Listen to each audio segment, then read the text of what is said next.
Bruh.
What's going on?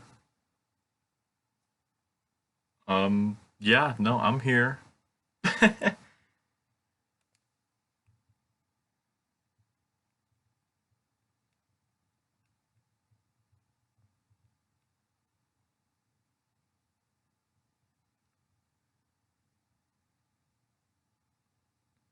Oh, you are? Congratulations, man. That's awesome. Yeah, it was pretty painful. Well, before I show myself to the world, I gotta figure out a couple other things.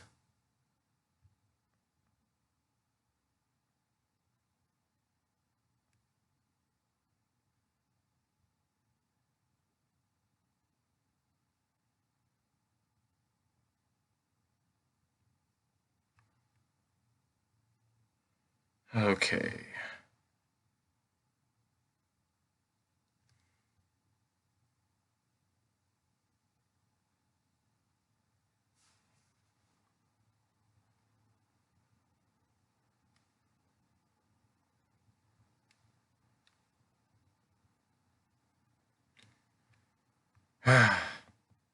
It's tough running a Twitch stream. I'm gonna be totally honest. There's a lot to go through.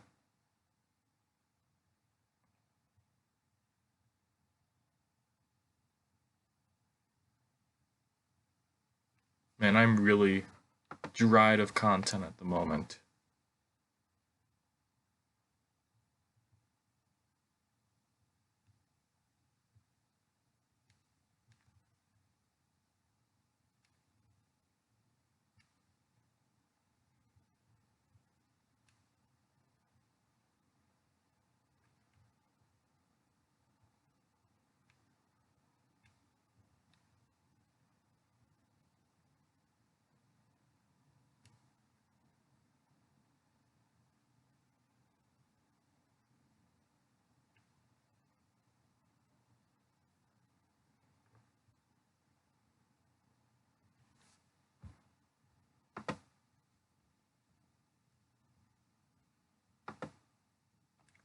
Okay, are we here?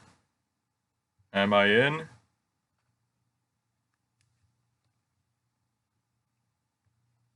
We're in.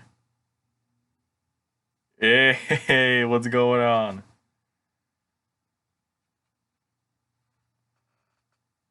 Hey, nerd. Okay, so we don't have a lot going on today.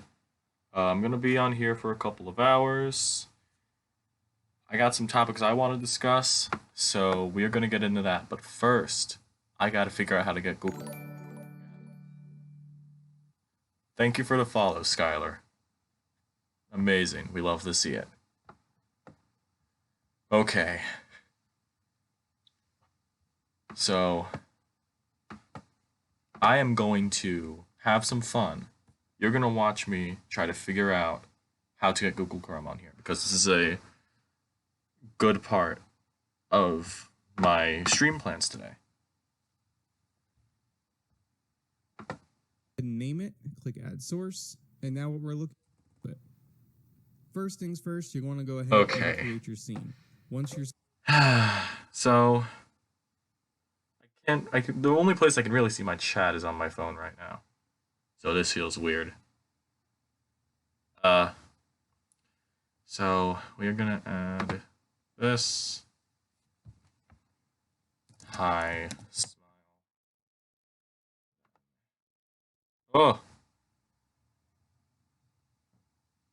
Oh. Okay, hold on. No. Ah! What's that? What's that? Oh. Oh, it's a Tubbo. You sub to Tubbo. Oh, there's so much. So much Tubbo. Alright. How do I add a source? Oh, okay. I think I'm figuring out. Let's go with window capture. Then add source. Chrome. Add source. Window. Aha! Have we done it? Automatic.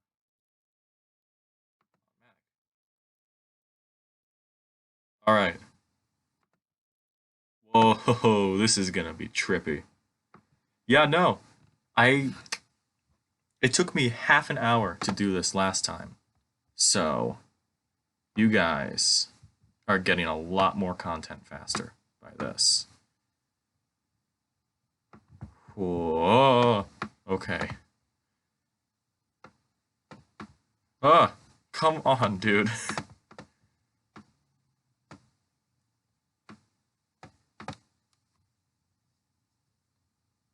Well, hey, you missed me struggle for a good hour last time. Fire source. Here, let's move that up.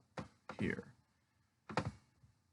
Then, let's move you guys up to the top.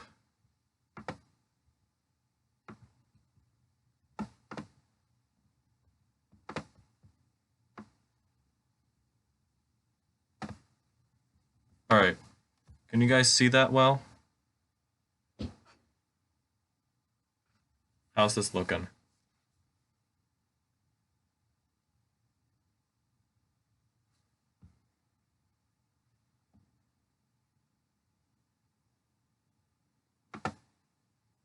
Huh! Whoa, what did I do? Okay.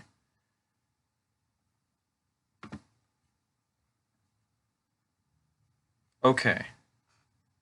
It's small and in the corner. Is it readable?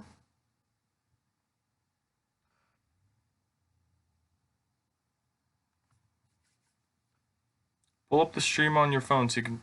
That's a good way to do it. Okay, yeah. Okay, hold on. Let me go back.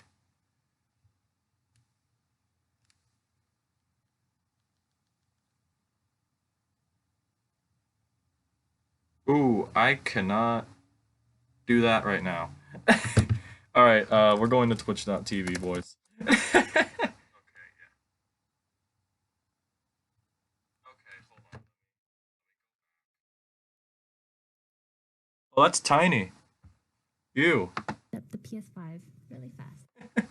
Oh, that's really tiny. Ooh, I cannot. I have a friend request.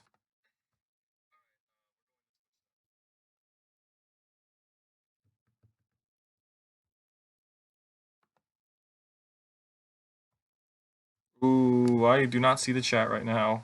Oh, don't know how to stream.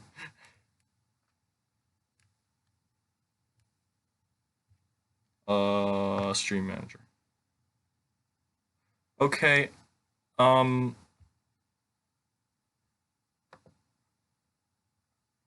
Oh, that's my mom.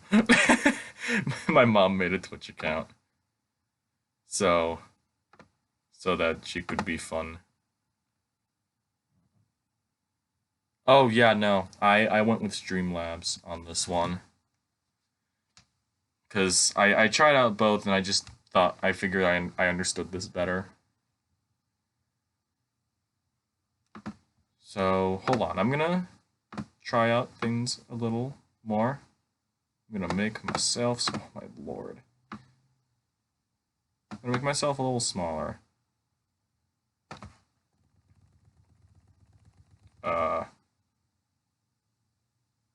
It just happened. I showed her how to make a Twitch account just so she could follow me.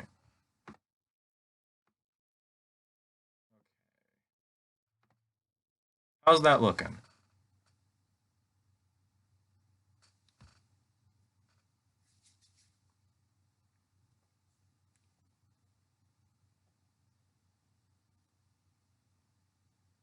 I'm not desperate for followers. Okay, cool. I'm gonna go with this for now. I'm not desperate for followers, Sky. So what we're gonna do is we're gonna get out of this. And it's not coming up. Okay. So now we are going to talk.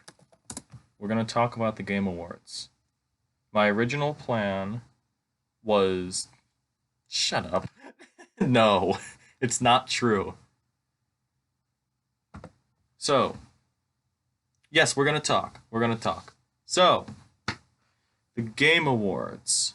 They are on tonight. I will not be able to stream my reaction to it, so that's why I'm doing a stream now to go over my thoughts on the nominations. No, I'm not. I'm really not. She wanted to. That's why I made it. That's why I helped her make it. What is that? It does seem good. It does seem good. Okay. I don't know how to search YouTube. Nominees. There it is. So our plan is we're gonna go through the nominees. It's not gonna be too bad. Oh wow, look at that little cinematic. No, get away. So we are going to, let's see if we can. Oh, that's really good. So I guess literally everyone. Hey, no, I'm social. I am a social butterfly. That's what I am.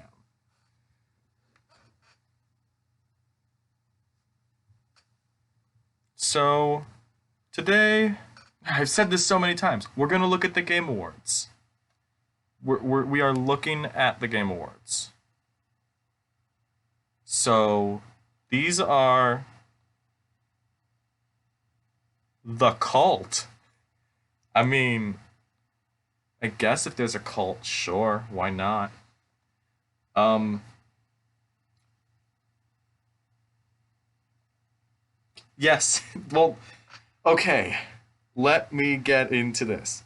So, funny enough, I've only played 2 of these games. I've only played 2 of these games that are nominated for Game of the Year. I want to play Hades right here. That looks awesome. I do not have a PlayStation, so I did not play Final Fantasy VII Remake, Ghost of Tsushima, or The Last of Us Part 2. I have played Animal Crossing, although I was kind of lukewarm on it. Not usually my type of games anyway, but I did like it for what it was. And then there's Doom Eternal. I completed that game a couple weeks ago, and it was the last game I played before my Xbox just collapsed in on itself, so I don't have an Xbox anymore.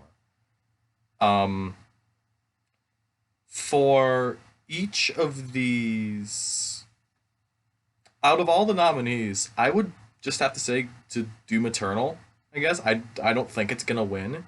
It should go to Doom Eternal, because that's just a tough game overall. That's like one of the hardest games I've ever played.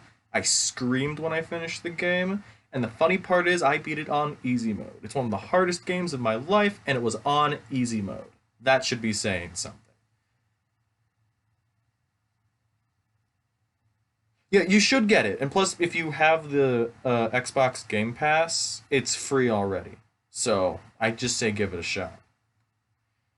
I guess what I'd say on who it's gonna go to, or which game it's gonna go to, I feel like it is either gonna go to The Last of Us 2, because, that was a big game overall. And plus, that got a lot of praise. That got a crazy amount of praise. Either that, or Ghost of Tsushima. Because that also got a lot of praise, and it also got a lot of love from the community. But I also feel like Hades could come in out of nowhere, because that's like the little indie hit. And I feel like Hades could come in out of nowhere and just win. So that's my thoughts on that. Now we're going to go to Best Game Direction. I think. Yeah, Best Game Direction. Well, so game direction is essentially like the director of a game. So most of these nominees are the same. We got Final Fantasy, Tsushima, Hades, Last of Us. But we also have Half-Life, the new Half-Life game, Alex. I would say, oh my god, I lost viewers. Come on, you two, really? But I'd say out of all of them, I've seen gameplay of Half-Life Alex, and I've seen how absolutely beautiful this is in VR. And plus, story's great. Writing is off the charts too, and actually that's for a lot of these games. But I feel like for overall writing across the board, overall writing, direction, everything, and design, especially design, there's the most aesthetically appeasing. I might have to go with Ghost of Tsushima on this one. This is really, really something. I love the art design of feudal Japan in general. Although it could also go to Hades, because that was a fan favorite art style in general.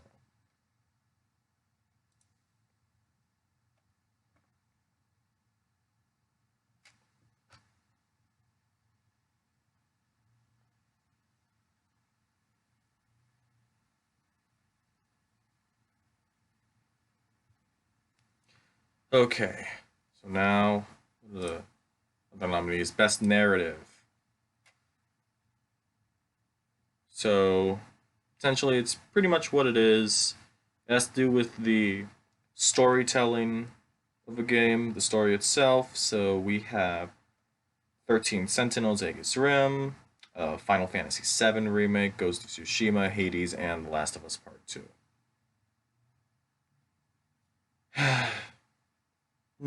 Okay, fine.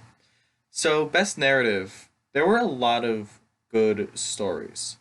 I'm afraid that I'm unfamiliar with the 13 Sentinels story, although I am aware that it is pretty praised. Final Fantasy VII Remake, does that even count? It's a remake of the prologue to Final Fantasy VII. And I don't know. I don't know if that really counts. Ghost of Tsushima is a great story. Hades, from what I've heard, is a great story. And The Last of Us Part 2. That is quite a bit of a wild card in this one. Because you've been living under a rock. The story for Last of Us Part 2 caused a lot of controversy. It was jarring. I'll give you that. I liked what I saw of it. I didn't play it for myself because, well, I don't have a PlayStation. But I know where they went with the story. I get what they were trying to achieve, but out of what I saw of the story, I do not think it fully realized that potential. I liked where it was going. I wasn't a giant fan of the ending. I'll give you that one. But yeah, no. You can have any opinion you want about The Last of Us 2. You can adore it. You can hate it. I'm kind of in the middle about it because I haven't played it, but I like a good chunk of the story. But if I had to pick any of these, I would either give it to The Last of Us 2 or Hades.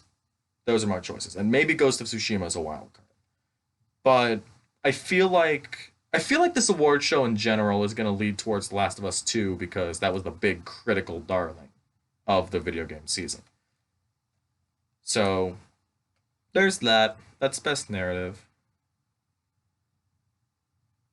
So now, I don't want to see that in America. So best art direction is next. So for outstanding creative and or technical achievement in artistic design and animation. These are a lot of the same choices. Still, Final Fantasy, Ghost of Tsushima, Hades, and Last of Us. But Ori and the Will of the Wisps is also on here. And that game is fantastic. Oh my god, I love the look of that game. I can say right off the bat, if I were to give it to any of them, I would give it right away to Ori and the Will of the Wisps. That game is beautiful. And it looks great, too. It's a great game, in general. It should have gotten a lot more nominations, in my opinion. But, so here's what I'll justify this with. Final Fantasy VII, it's a remake. I mean, like, yes, it looks good, and they kind of had to rebuild stuff from the ground up, so in terms of art, I can understand why this would win. Ghost of Tsushima, I'm a sucker for that aesthetic, personally. I'm trying to take out all the bias in this. Hades, I do like this style a lot. This would be my favorite art style out of all of them if Ori wasn't here. And I guess The Last of Us Part 2, I do like the art style of this. It just feels dull. It's very post-apocalyptic, which would make sense for it to be dull. So basically, I think it should go to Ori and the Will of the Wisps, and I think it will go to Ori and the Will of the Wisps. So that is my thoughts on that. Yeah, Will of the Wisps is great. I did not beat it, though. I did not 100% that game. Best score and music. I actually have not seen this category. So this is going to be fun for me. Oh, man. Oh, wow. Doom Eternal, Final Fantasy VII, Hades, Ori, and Last of Us. Wow. That's a tight category. That is a really, really tight category. Ori was good. Ori was really good. And, like, I talk about music for a living, and I write about music for a living, and this is the first time I'm seeing these nominations here. And this is tough. This is a really tough category. Because this can be, like, this could go to any of them, honestly. Man. Who I think it should go to, personally, is Doom Eternal. That game, like, the metal, Mick Gordon, is that his name? Yeah, Mick Gordon, really fueled this game with the energy it had to match the gameplay. That really just... What? One said I couldn't chat there, but since you seem to be looking at Game Awards, I don't know if you looked at Hades. Well, I want to tell them that I want to play Hades. Oh wait, no. Yeah, no, I'm very happy Hades is getting a lot of nominations like that. I'm actually really surprised about it too, because it came in my mind it kind of went in and out, but I've always heard stuff about it, about how good it was, and I just don't have the money right now. Because it's on Switch, right? I'm pretty sure it's on the Switch. So, but yeah, no, these are like out of the park choices. If I had to pick a runner-up to Doom Eternal, ooh, I honestly would have to say The Last of Us Part 2. The original score by Gustavo Santaola is one of my favorite video game scores of all time. I do think the music is better in the first one than this one. And Final Fantasy VII Remake, if you've heard the Final Fantasy soundtrack, it's just more Final Fantasy music. Same thing with Ori and the Will of the Wisps. If you've heard the music and if you've played both games, you pretty much know what you're going to go into. And the Hades soundtrack, I would play it on stream, but it is probably copyrighted. And I don't want to get copyright stricken. But I also do enjoy the Hades soundtrack. But I think this award should go to Doom Eternal. But I feel like it is going to go to The Last of Us Part 2. Because I believe the first Last of Us won this category when it was nominated. Like 7 years ago.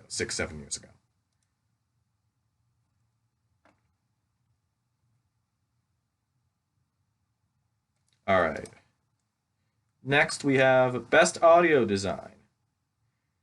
I gotta admit, I'm not really into audio design like that. I don't know any of this, but we do have some new nominees here.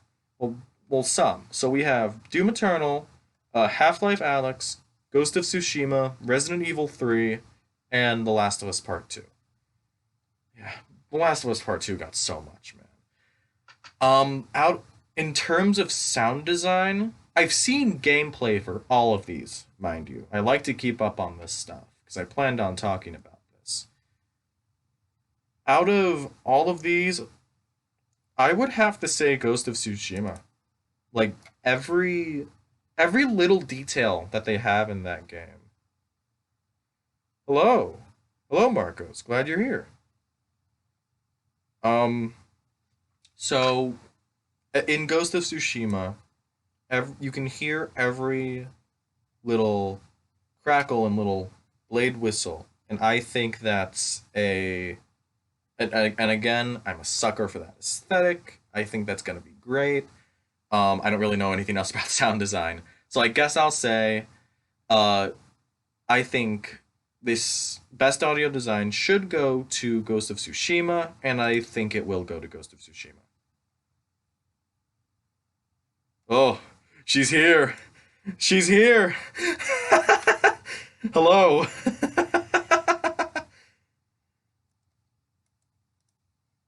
All right. So now we have Best Performance. Let's just get right into that. So, so this is awarded to an individual for voiceover acting, motion and or performance capture. So right now we have Ashley Johnson as Ellie in The Last of Us Part 2, Laura Bailey as Abby in The Last of Us Part 2, Daisuke Tsuji as Jin Sakai from Ghost of Tsushima, Logan Cunningham as Hades. I do believe he voiced more than Hades in that game, but I'm not entirely sure. And then Najee Jeter as Miles Morales from Miles Morales. All of these were pretty good performances. This is a very well-rounded category. I've said it many times before, and I'll say it again. I will say that Ashley Johnson was incredible in The Last of Us Part 2. The acting overall in The Last of Us Part 2 was really, really good. I was not. Laura Bailey did a good performance as Abby, but I wasn't as wowed as her by Ellie. Daisuke Shuji was really good in Ghost of Tsushima. Same thing with Najee Jeter.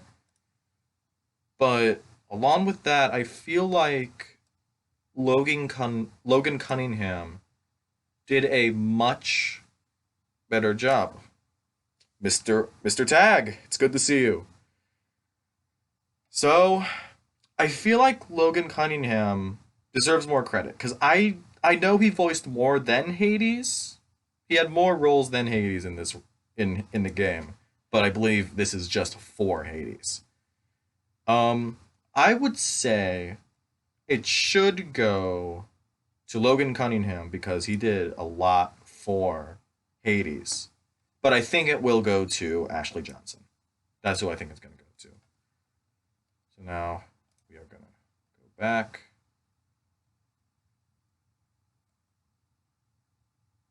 Come on, there we go. So now view categories. Games for Impact. I've heard a lot about this category. I'm not entirely sure what it means. So the description for this is for a thought-provoking game with a pro-social meaning of message. So right here we have If Found, Kentucky Route Zero TV Edition, Spiritfarer, Tell Me Why, and Through the Darkest of Times. What? Oh, that's what you've been listening to today?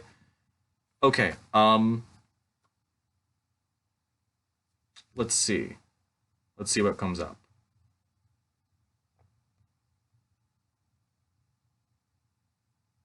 Oh, I know Freddie Hubbard. Oh yeah, that's a good song. I like that. That's CTI Records, right?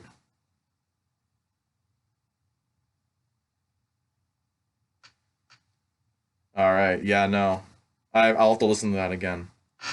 So, Games for Impact. I know that Spiritfarer went on to the Game Pass right before it went down, right before my Xbox shut off, and I ended up playing a little bit of Spiritfarer, and I enjoyed it.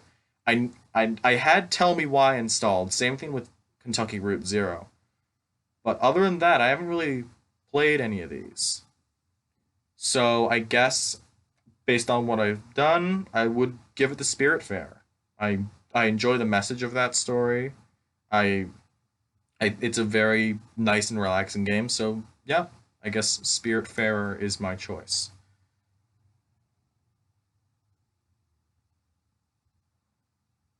Oh, and also the new Smash Brothers character is getting revealed tonight, so probably going to be talking about that.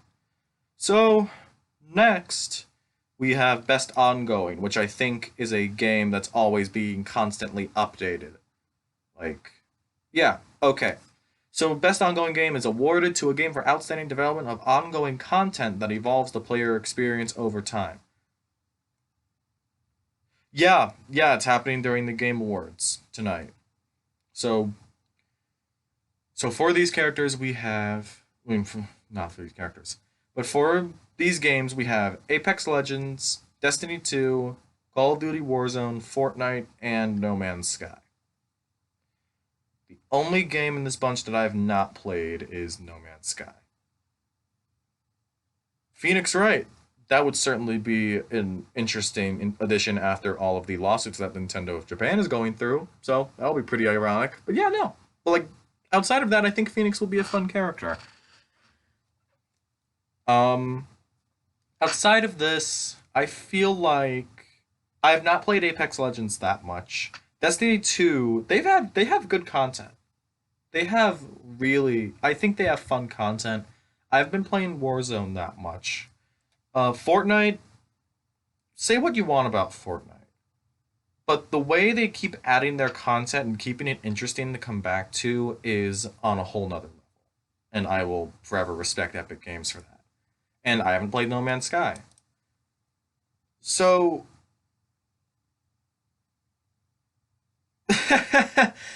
well, get ready to delete Skylar because I genuinely think Fortnite's gonna win.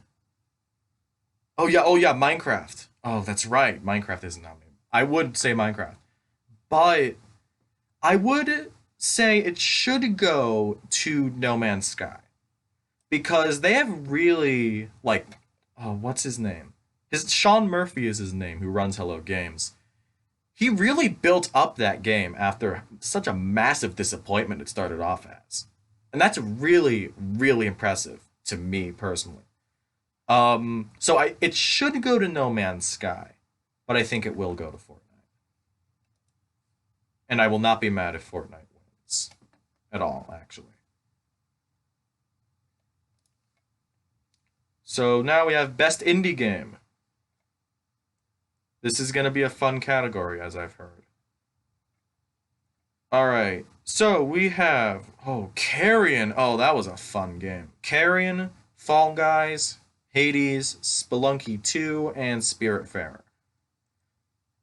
I have at least tried all of these games. Yeah, Carrion was awesome. Carrion was a really fun game.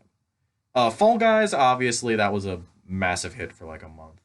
Of course, Hades, that's been nominated a lot already. Spelunky 2, I have not tried Spelunky 2, but I do like the Spelunky. I do like the first one. And then Spiritfarer, I said I had already talked about that. Oh, man. Knowing awards shows, I feel like just because Hades is nominated for a lot of different things, I feel like Hades is going to win this category. But Carrion should definitely win this category. This was just a fun game. It was like a Metroidvania. Yeah, that's a term, Metroidvania. And it was a fun game. I don't think I ever ended up beating it, but I did like it a lot. But don't knock out Fall Guys. See, you made did you get the pun I made? It's really between these three right here.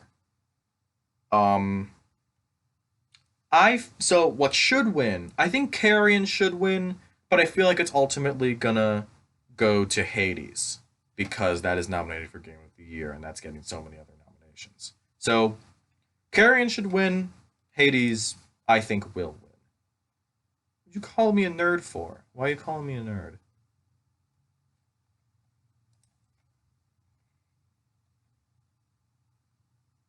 Oh, right. Do you guys even want to look at mobile game? I'm gonna look at mobile game. What did I do? What did I do? Okay, what do we got? Among Us, Call of Duty Mobile, Genshin Impact, Legends of Runeterra, and Pokemon Cafe Mix. Well, really? Take a look at these games and tell me.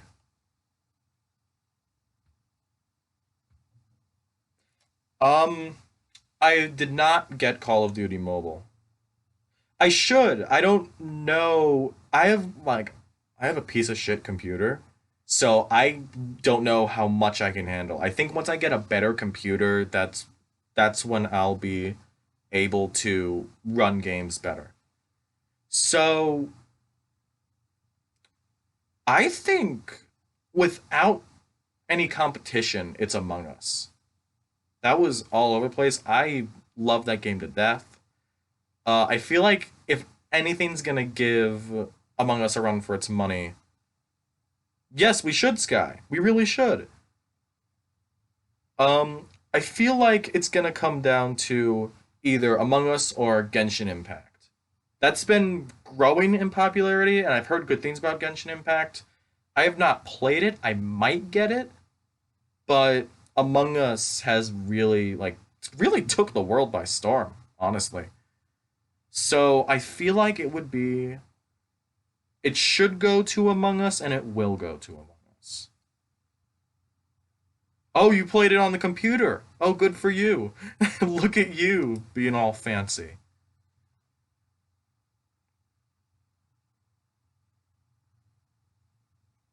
All right. What's the next category? Best community support. Cut out. Recognizing a game for outstanding community support, transparency, and responsiveness, including inclusive of social media activity and games, patches, and updates. Oh, okay. Um, Basically saying like who's like being out there with their fans. Apex Legends, Destiny 2, Fall Guys, Fortnite, No Man's Sky, and Valorant. I completely forgot about Valorant. um, Again, never count Fortnite, honestly. But in terms of social media activity, Fall Guys really was like active with the community, and they were doing stuff. I follow them. It's a funny account. So I I don't really have to stay on this too much longer. So I say it should go to Fall Guys, but I feel like it will go to Fortnite because you never know. It is basic, I know, but I don't know, man. They like really know what to do to add stuff to get people going. So let's go with best VR AR game. So right here we have Dreams, Half-Life Alyx, Iron Man VR. Wow, I forgot about Star Wars Squadrons, and The Walking Dead Saints and Sinners. Um, I did play Iron Man VR at a friend's house, and that was fun. I haven't really. I've heard good things about Dreams too, but obviously I don't have a PlayStation. I can't play it. But I mean, personally, I feel like it should go to Iron Man. It's a fun experience, even if it's not like. Oh yeah, Half Life Alyx. Oh, definitely. Yeah, I did not play it. I said this earlier. I haven't played the game, but I've seen stuff and it looks beautiful. But like out of the stuff I've played, Iron Man looks fun, but I feel like it will go to Half Life Alyx. I'll be very surprised if it doesn't go to Half Life Alyx, honestly. So yeah, that's pretty much all on that. Tag, did you play Half Life? Did you play Alex?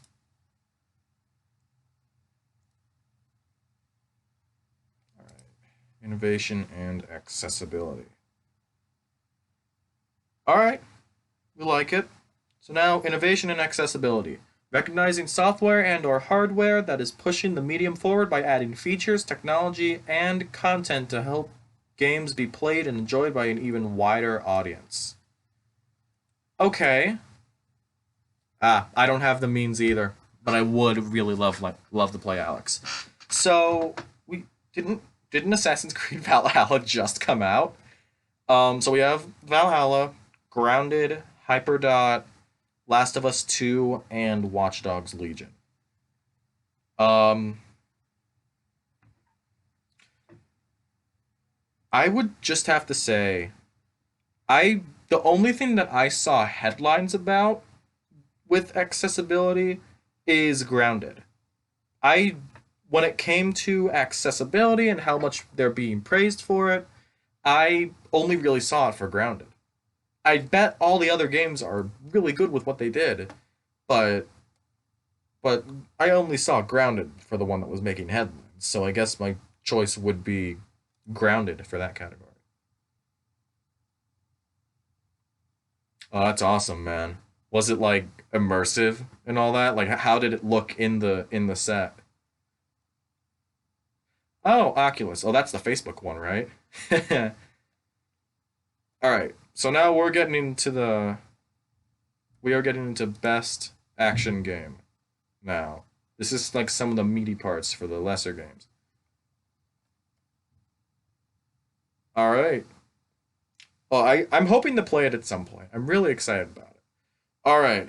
Best action game. Hoo boy. Oh, this is a good category. Yeah. Well, that's what VR does. I'm not surprised. All right. Best action game. We have Doom Eternal. We have Hades, Alex, Nioh 2, and Streets of Rage 4. I did play Streets of Rage 4, and that was fun, although it really wasn't that memorable to me. My choice has got to be Doom Eternal here. Honestly, that was a fun game to play.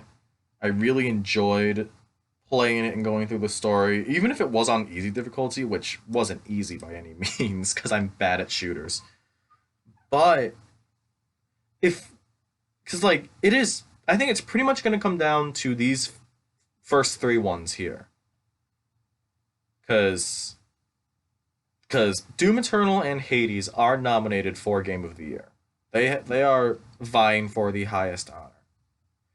And Half-Life Alyx has a lot of nominations that I've seen, but it's not nominated for Game of the Year. So I feel like it really comes down to Doom Eternal and Hades. They do need a skill set, but what I think what I liked about Doom Eternal is they dumbed it down, but making it still complex. It's like, hey, shoot these things, but like all these other like traversal mechanics that I do like, and I ended up mastering, and it really helped with the game. And I think that was just really fun. Like the different mechanics in Doom Eternal made it fun, made it better to play. Because if it didn't have that, I don't think I would have moved on with it. But I guess you know what? I'm gonna say it. Best action game. Should go to Doom Eternal, and I think it will go to Doom Eternal. Honestly, I feel bad for Half-Life Alyx, but it is what it is. Oh, and also for Nioh 2 and Streets of Rage 4. I feel bad for them.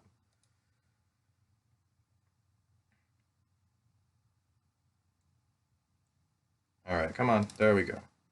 Okay, best action adventure game. So, best adventure game. So, what do we have here? Okay, we have Assassin's Creed Valhalla that just came out. Why is that in contention? Ghost of Tsushima, Miles Morales, good game, but why is that in contention? Ori and the Will of the Wisps, awesome, great. Star Wars Jedi Fallen Order. I think I broke my version of it because I couldn't get past a part because I forgot to get something in the last scene and I couldn't do anything. But I liked what I played. And The Last of Us Part 2. This is a tough one. It really sucks because if you judge on the other categories that they have, you could pretty much assume like who's in the running. Because Ghost of Tsushima and The Last of Us 2 are both nominated for Game of the Year. And that kind of like defeats the purpose of this category because you could either say, oh, it's either going to go to Ghost of Tsushima or The Last of Us Part 2. Although all these other games, well, at least the ones I've played, all these other ones have their own right to be nominated. And it really sucks because with this stuff you could pretty much assume, oh, this one's probably gonna win it because it's nominated for Game of the Year. And also, I don't get why Assassin's Creed's here. I mean, it may be a good game, but it just came out. Same thing with Miles Morales. They both just came out.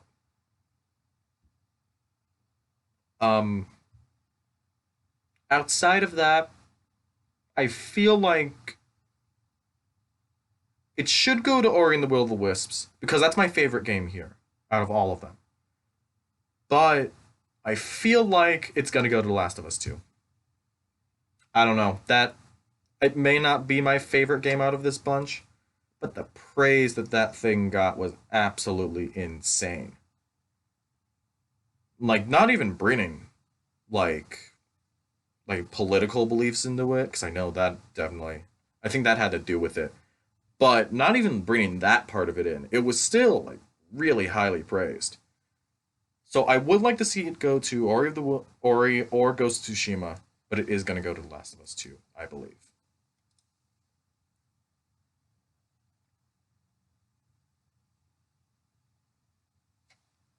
Oh, and also while I'm doing this, the Disney Investor Day is happening. So there's gonna be like a bunch of Marvel and Star Wars news coming out of that. So at some point I'm gonna be looking at that. Alright. Best RPG. So these are quite a category. So here we have Final Fantasy VII Remake, Genshin Impact, Persona 5 Royal, Wasteland 3, and Yakuza Like a Dragon. Why is Yakuza here? That game just came out.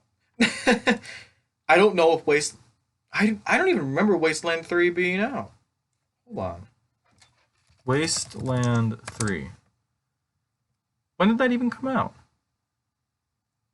That came out at the end of August. Oh, and the Linux and Mac versions were delayed. Those aren't even out yet. Okay, these are all good games. I guess if I had to pick one, like, out of a hat, it'd be Persona 5 Royal. Because, like, that Persona 5 blew up like crazy.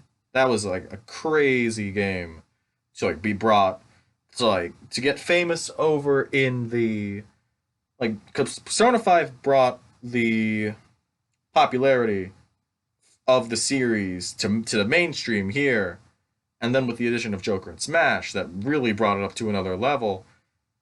And then 5 Royal was like the pinnacle version of a game that was already critically acclaimed. And of course, Genshin Impact is also a big factor in this, because that's getting famous just now. It started off kind of rough, but then, as I had heard, it built itself back up to something that I think looks really fun. So, but with my opinion in mind, and I feel like it should go to either Persona 5 Royal or Genshin Impact, but I feel like it will go to Persona 5 Royal, because that game was a beast when it came out.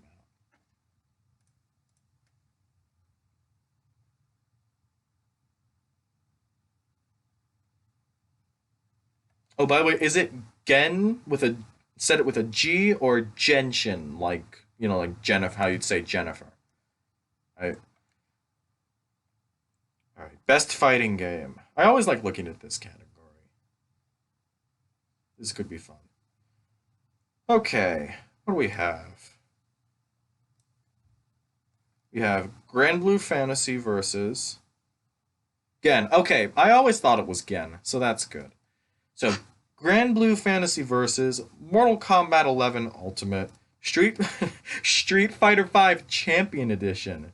Oh, they're putting like a 5-year-old game in here. It's cool. Wait, One Punch Man, a hero? I thought that game was supposed to be awful. Alright, well, One Punch Man, a hero nobody knows. More like a game nobody knows. Ha, got him. And then how do you say that? Under Night in Birth EXE late clear.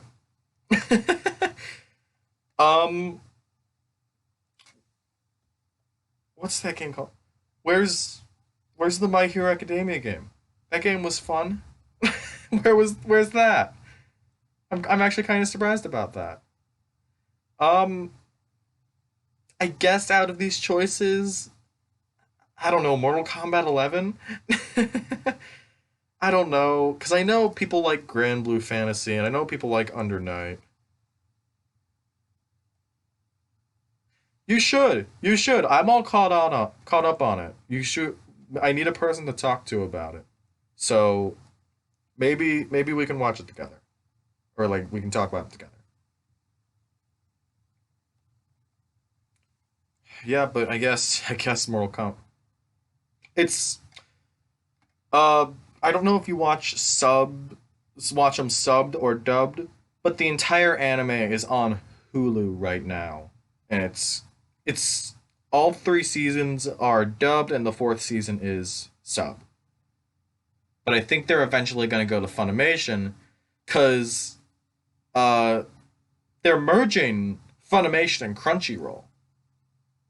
That I think they're merging, because like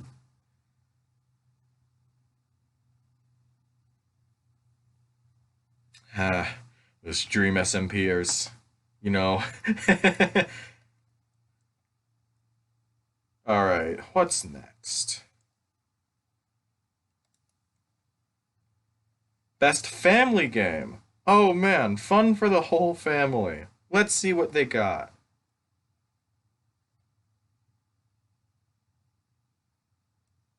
Okay. Okay. Let's see what we got here. Best family game for the best game appropriate for family play, irrespective of genre or platform. Animal Crossing, Crash Bandicoot 4. Crash Bandicoot 4 is hard. That's a hard game. I don't consider that a family game in terms of difficulty. Fall Guys, Mario Kart Live, Minecraft Dungeons, and Paper Mario the Origami King. I've played most of these. Only game I haven't played was Mario Kart Live because I just don't have the toy. But I understand Animal Crossing. I feel like that's gonna win this category simply because, like, it's nominated for Game of the Year. But yeah, no, Minecraft Dungeons is fun. I like Minecraft Dungeons. Paper Mario and Origami King.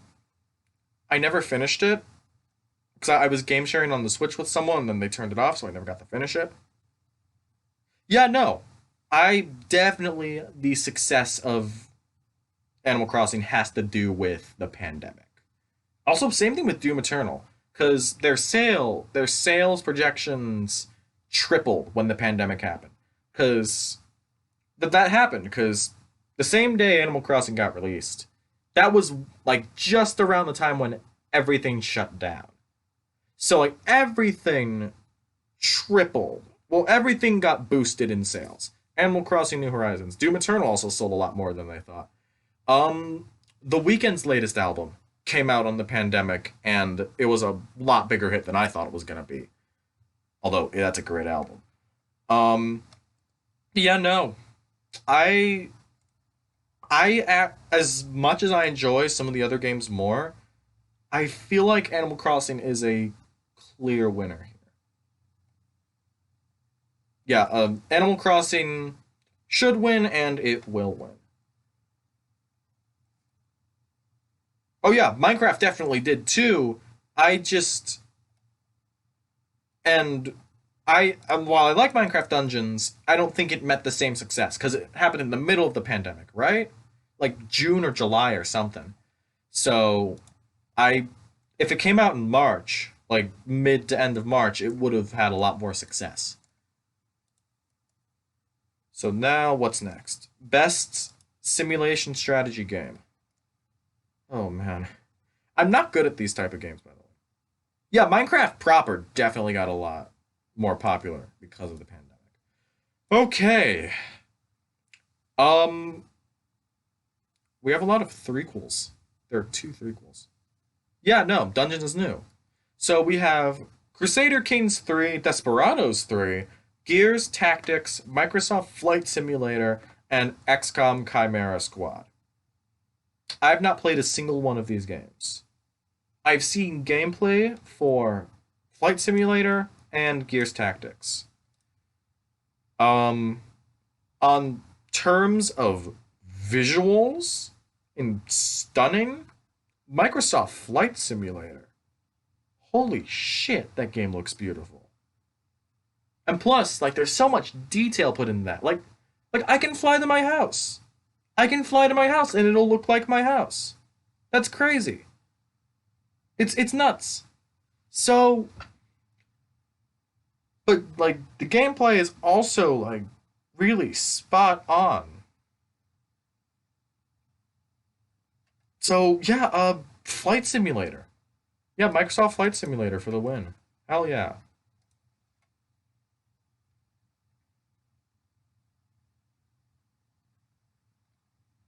So, okay. Let's see. What other categories are there? So, I think we're going to stop at you know what? Maybe we'll move to best debut game and maybe even content creator of the year. I don't know. But we're going to look at best sports and racing game. All right. Wow. Wow, that's a load of dog shit. Oh, this looks awful. This is awful. FIFA 21? What bullshit is that game? Oh, same thing with NBA. Oh, wow. These two were awful. I mean, like, of course they have their players because, like, sports games, but, no. I don't want to play a gambling game in my basketball game. Racing games, I guess they're okay. They always look stunning. Racing games always look great. I'll give them that. But should I? Tony Hawk? My man Tony is out here. My main man Tony out here being a pro skater again twice. He's more of a pro skater than he was back then. So, you know what? Fuck it. Tony Hawk's gonna win.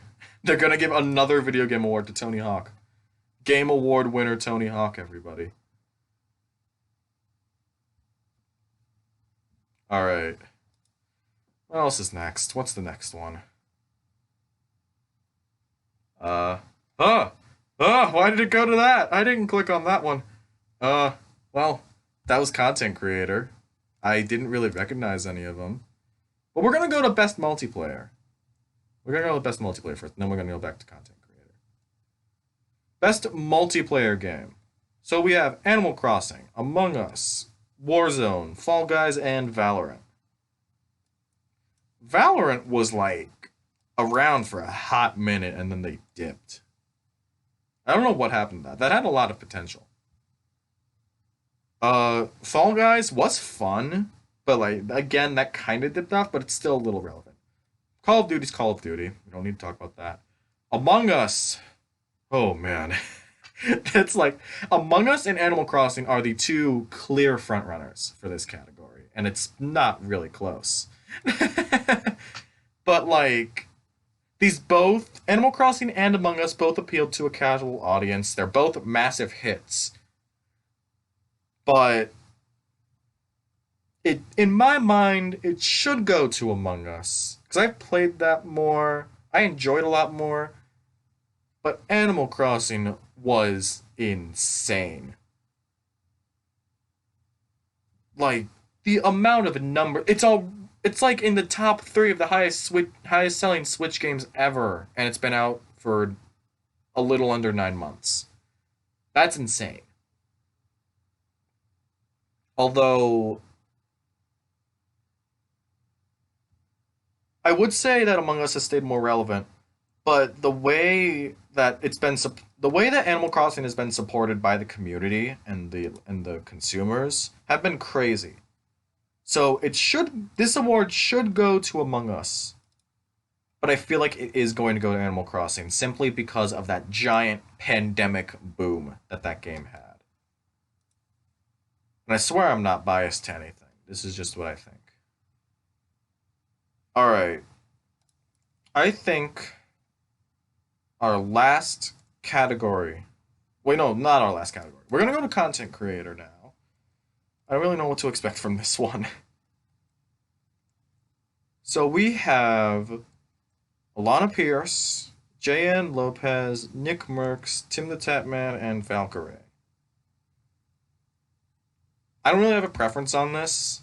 I'm a fan of Alana Pierce's content. I've seen some of her stuff. I've not watched a lot of Valkyrie or Tim the Tatman. And I don't even know who these two people are. So I guess my voice is going to go to Alana. My vote's going to go to Alana Pierce. I don't really have a lot to say on that one. Well, and plus she was good at IGN. I liked her work over at IGN when she was over there. All right. Our last category for today is best debut game. And by the way, this is not the end of the stream, by the way. I'm still going to be on for a little bit. So, best debut game. We have Carrion. Ooh, Carrion. Good lord. Mortal Shell. Raji and Ancient Epic. I've heard a lot about that game. Roki and Phasmophobia. Phasmophobia has really blown up in the past month. I do not know a lot about it, actually. I don't know a lot about Mortal Shell. I think that's the one I know the least about. But I have heard the name of this game. Raji, it looks cool. I have not played it, though. Same thing with Roki. I think... You know what? I'm going to give it to Carrion. My choice is Carrion. That was a really fun game to play. I've already talked about it. Yeah, Carrion. If you ever have the chance to play Carrion, please do. It's a fun game. All right.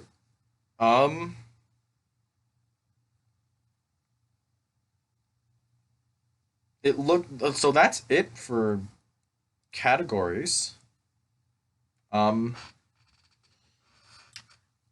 That's the first part of this stream. I am going to give a quick look at news to see if any news has come out about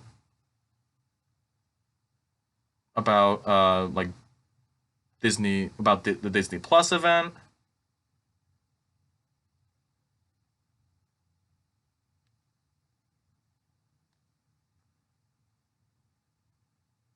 So let's see. We're going to look at the recap right here. Here, hold on. Let me pull up the recap right up here. There it is. So we have the recap right here. Disney, so it says right here, they are expecting to, start 4:35. The virtual event started with Lowell Singer welcoming everyone to the Investor Day. Blah, blah, blah, blah, blah. Direct to consumer. So, Kareem Daniel takes the stage. He's running through Disney's plan to expand direct-to-consumer business there using insights. He puts the emphasis that 10 Marvel shows, 10 Star Wars shows, and 15 Disney original shows are coming to Disney Plus in the next few years. Oh. So, Disney's next animated film, Raya and the Last Dragon, will go to theaters and to Disney Plus on the same day. That's pretty big. I have not seen any trailers for Raya and the Last Dragon. Let's just look it up right now. So, Raya and the Last Dragon. I have not heard a lot about this. What's this called? In a land called the Kumandra, split into 5 different regions, a warrior named Raya searches for the last dragon in the world. Okay. So this is... I assume this is Disney's next animated movie. Who's in this? It features the voices of Kelly Marie Tran as a title character and Awkwafina as Sisu, the last dragon. It's set to be released theatrically and on Disney Plus simultaneously in the US on March 5th, 2021. So will we have to pay for it?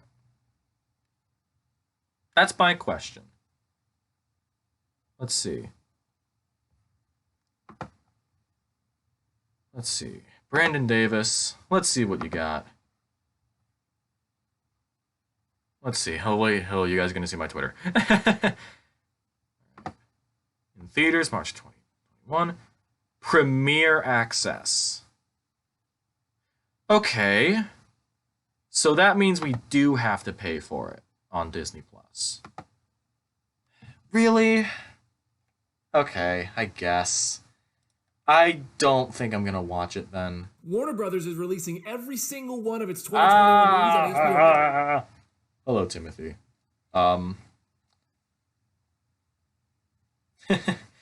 Okay, so it says a new report indicates that Disney has met its performance goals for Disney Plus and Hulu and ESPN Plus, with nearly 87 million Disney Plus, nearly 40 million for Hulu, and 11.5 million for ESPN Plus.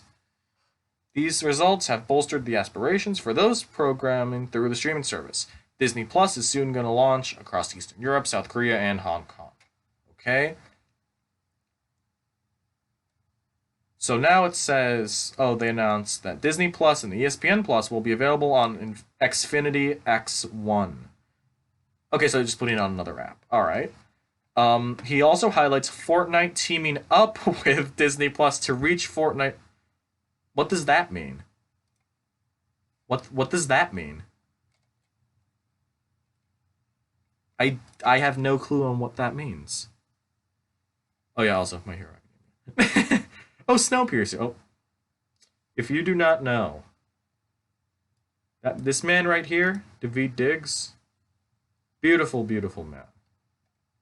I assume some people know him from Hamilton, because that's mainly how he became a bigger name, but he's also in a rap group called Clipping that I adore, and it's beautiful. So yeah, okay, so there's a tweet. Raya and the Last Dragon will be on Disney Plus through Premier Access. I don't know about that one. Better not be $30, honestly. I skipped out on Mulan because of that.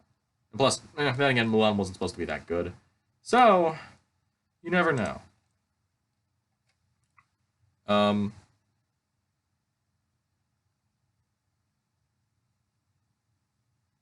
Ooh, headphones are MIA. Alright.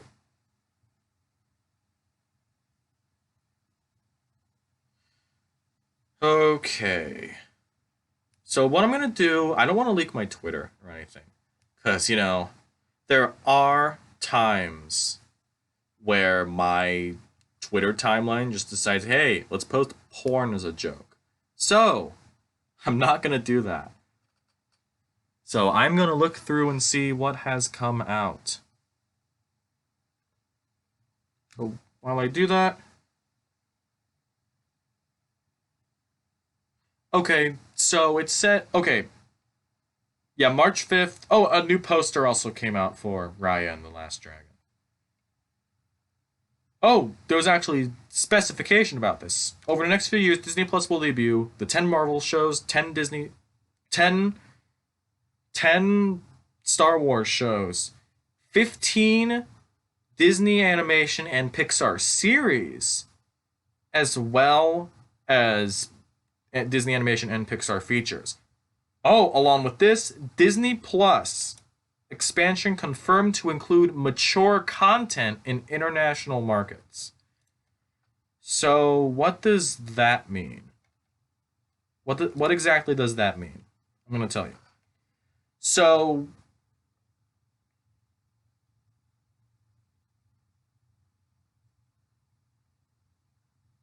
so this is only in the international areas.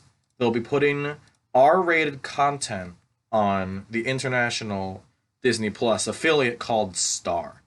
And it will take Hulu's place in international marketing. So, this might just be me, but it looks like Hulu...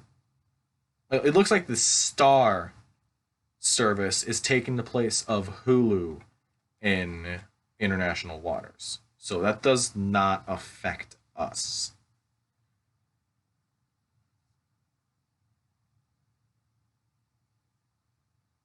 So,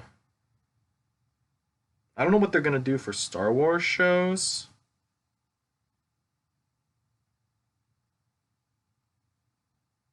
So, I'm not sure.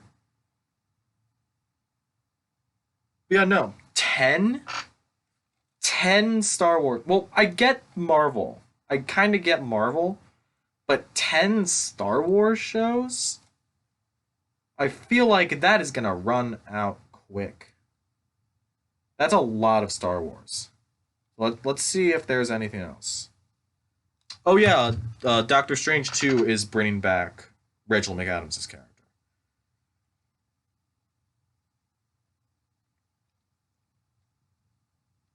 Well, okay. Well, okay, yeah. So, I would love to see more updates on this. You know what? Maybe I could pull up the live stream. Hold on, I'll pull up the live stream right now. Disney Investor Day.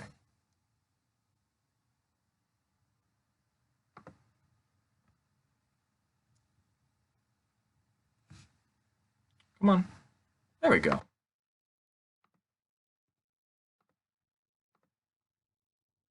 America.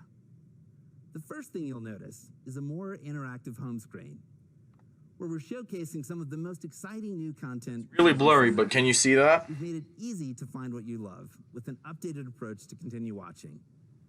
Now, in addition to series like Modern Family and movies like Underwater, you'll also find live event programming like the US Open on ESPN. Continue watching is even smart enough to know when a live event is over. Oh, is And will this... remove it from view. Is this unless an Star? on-demand replay is available. As you scroll down the screen, Oh yeah, this is you'll find Star. blockbuster movies like Deadpool 2 and The Devil Wears Prada. Oh yes, the blockbuster that everybody loves, The Devil Wears Prada. Continuously being added to the service, the new to Star Plus row will help subscribers keep up with the always growing collection. Now, moving down the screen, you'll find a row for live sports from ESPN. From this row, you'll be able to see at a glance who's playing, what the score is, and how much time is left, in a way that's much more engaging than a traditional EPG. We've also added the ability to quickly jump to a dedicated ESPN sports landing screen. So, Do much more. I believe this is just a presentation of what the Star service is that I had read. So I'm gonna turn this down just a tiny bit until it gets interesting. Live events, all organized so fans can quickly see what's on and find exactly what they're looking for.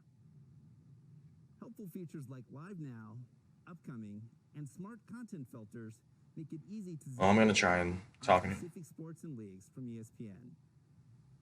Our teams are still diligently working to create the best possible consumer experience. But I Oh, hope Kingsman. you like the sneak peek of Star Plus.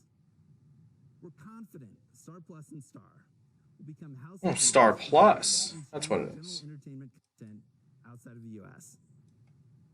So yeah, it is outside of the For U.S. domestic general entertainment strategy, I'd like to welcome Kelly Campbell, president of Hulu. Kelly Campbell, president of Hulu. Gerald. The year was 2008, and Hulu launched as a disruptor, an innovator, and as part of the movement that ushered in a new era of television.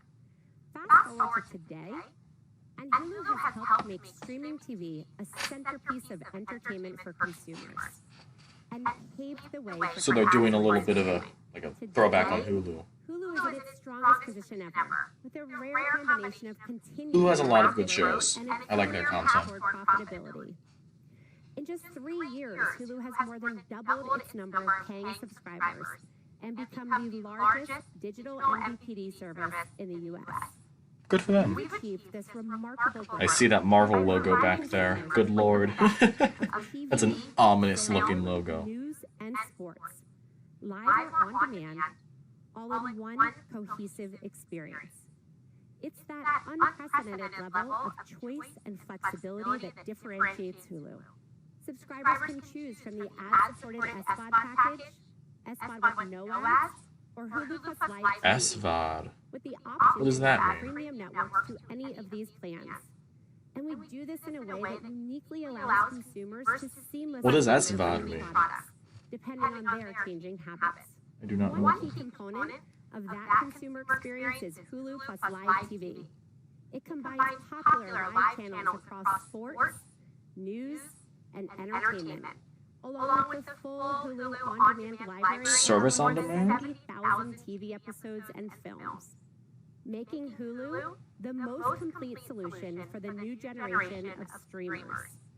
At the end of the fiscal year, Hulu Plus Live TV surpassed 4 million paying subscribers. Well, look at Making it them. the number They're one like, digital MVPD service in the U.S. oh, did and the fifth okay. largest U.S. pay TV provider. Well, that's huge. That's a Our lot. live TV business offers an incredible value proposition for consumers, as well as positive economics for Hulu. In addition to our new $65 monthly subscriber fee, Hulu has live TV also. Oh, by the way, Raya and the Last Dragon will be $30 to rent. Oh, that's awful. That's so bad. Especially with Warner Brothers going, fuck it, put all of our movies on HBO Max for free. With next day episodes of today's biggest hits, popular feature films, and a massive library of fan favorite series, from Scrubs to Scandal and ER to Empire. Hulu has TV fans. It's all Fox shows. So what does the future look like? We see a tremendous opportunity to create even more innovative, differentiated content experiences around the world-class, episodic, and feature-length programming being made by Disney Studios and FX. Disney. You'll hear more from Oh, that's right. They own it. Duh. Later. But I want to take a moment to call out 3 content initiatives that exemplify what Hulu uniquely can bring to subscribers. Earlier this year, we launched FX on Hulu, which brings together more than 40 acclaimed that was good. FX series, I like including that. exclusive originals. This delivers a new, younger audience to FX content. That show devs was really good. Experience for our viewers. Since launching in March, the overall average reach of FX series has increased by nearly 50% on top of their linear audience. We love to see it. FX has a lot of good shows. Smash hit on Hulu, more than doubling the reach of the show's linear broadcast. Wait, the show with Lil Dicky was a hit? Live news, I would have never expected that. That show was not funny. Hulu's millions of on-demand subscribers, something that no other SVOD service in the U.S. offers. During this election season, nearly 4 million Oh, okay. So people watched election coverage on and I'm happy to report that we plan to expand our partnership with ABC News to include new original content that will live exclusively on Hulu. Okay. The third initiative I'd like to highlight on the content side is Hulu's momentum in the original film space.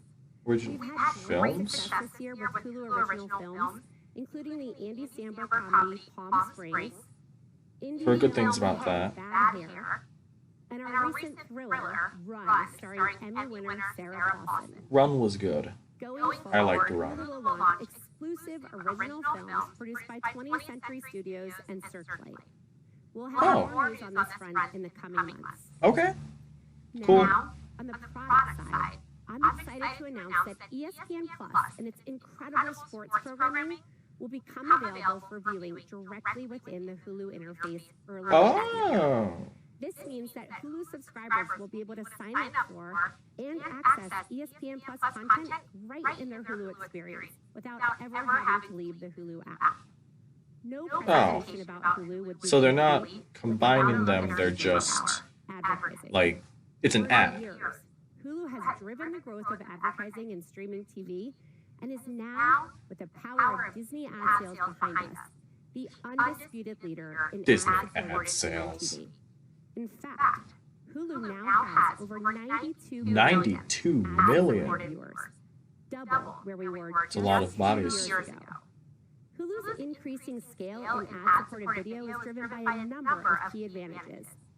We have over a dozen years of experience in this space.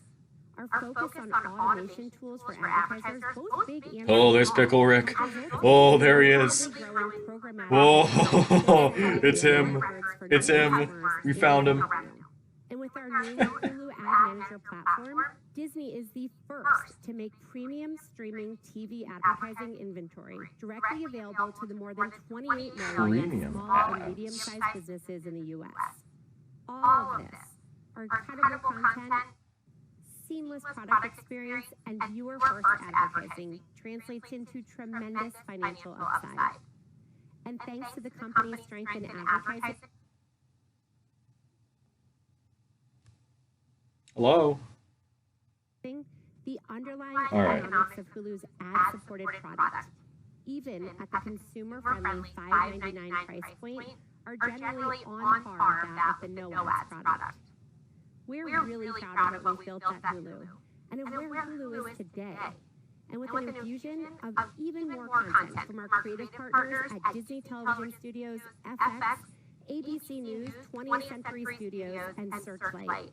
We're incredibly Searchlight has a lot of optimistic about our future. good movies I've seen. Now, let's turn it over to Michael Paul, who will share an ESPN Plus business update. Thanks, Kelly. ESPN, huh? Really looks exciting. ESPN Plus quickly Was that your welcome in the background? direct-to-consumer service. Did they play your welcome in the background? Okay. Well, I'm not really interested in ESPN. So I'm gonna see if there are any other updates that I missed. Where is the fast forward button on this feature? Seriously. I guess I'll talk about I guess I'd say Taylor Swift is dropping an album. Good for her, I guess. Good for her, she's making music. I haven't even seen the track list. Let's see the track list. I don't want to show it on here because something could happen on there. Oh, Haim is on it.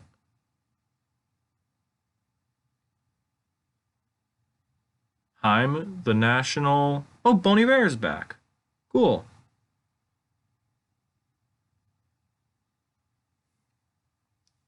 But yeah, there's not really a lot happening right now. I don't have ESPN Plus, and if I'm being totally honest, I don't really plan on getting it. This feels like it's a...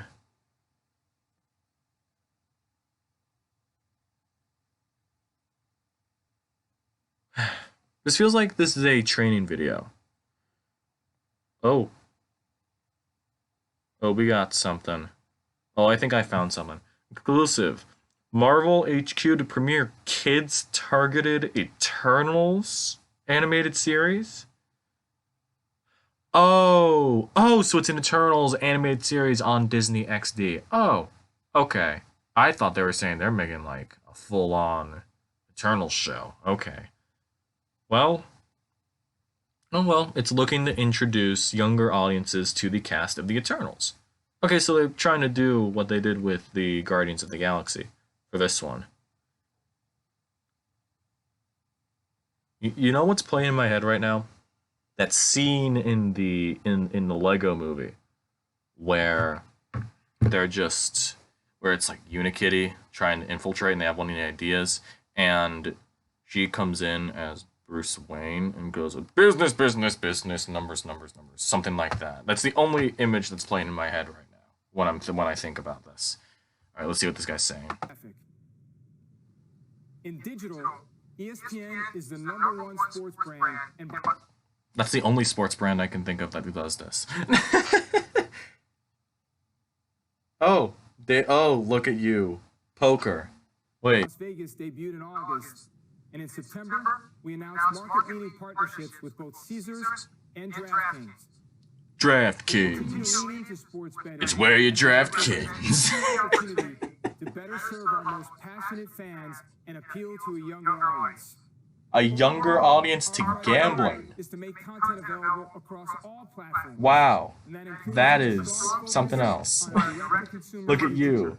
Child gambling. Is to acquire, create, and distribute the best sports content, and to do so in a way that serves fans, maximizes consumpsion, and best positions our business to continue to be the leader in I don't know, man. media environment.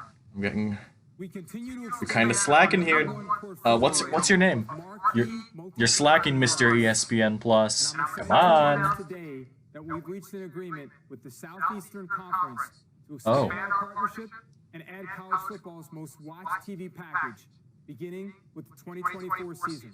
Oh, wow. As a part of this deal, ABC will become the new home for the SEC's marquee Saturday afternoon football games beginning in 2024, as well as select Saturday primetime games and the annual SEC Football Championship game. Oh, that's pretty cool. In addition, For the fans of college football, that's really cool. I'm not really a college football kind of guy. next football season and extending throughout the term. That means that ESPN Plus will feature games from the conference that has won 10 of the last 14 national championships, beginning in 2021. With this long-term agreement, ESPN, ABC, SEC Network, and ESPN Plus will all together be the exclusive home of the SEC across all sports. In terms of Good for ABC and good for sports fans. That's really good. Offer the best live rights, the best surround programming across studio, audio, and written editorial, and the best original sports content. Last year, our subscribers watched over 5 billion minutes of live sports content. Bro, that's a lot of sports. That is a lot of sports happening, honestly. ESPN Plus also offers a host of other marquee content, like MLB, NHL, MLS, and as you saw in November, the Masters. And this is just the beginning. Like the SEC, they strategically and opportunistically pursued new multi-platform rights. Okay, really? Come on. You can do it. You can do it. Oh, it's paused. Come on. For ESPN Plus. You can do it, buddy. One of the latest on a long list. We're especially excited about our upcoming launch of the PGA Tour. Dude, come on. Come on, man. Really? Nothing?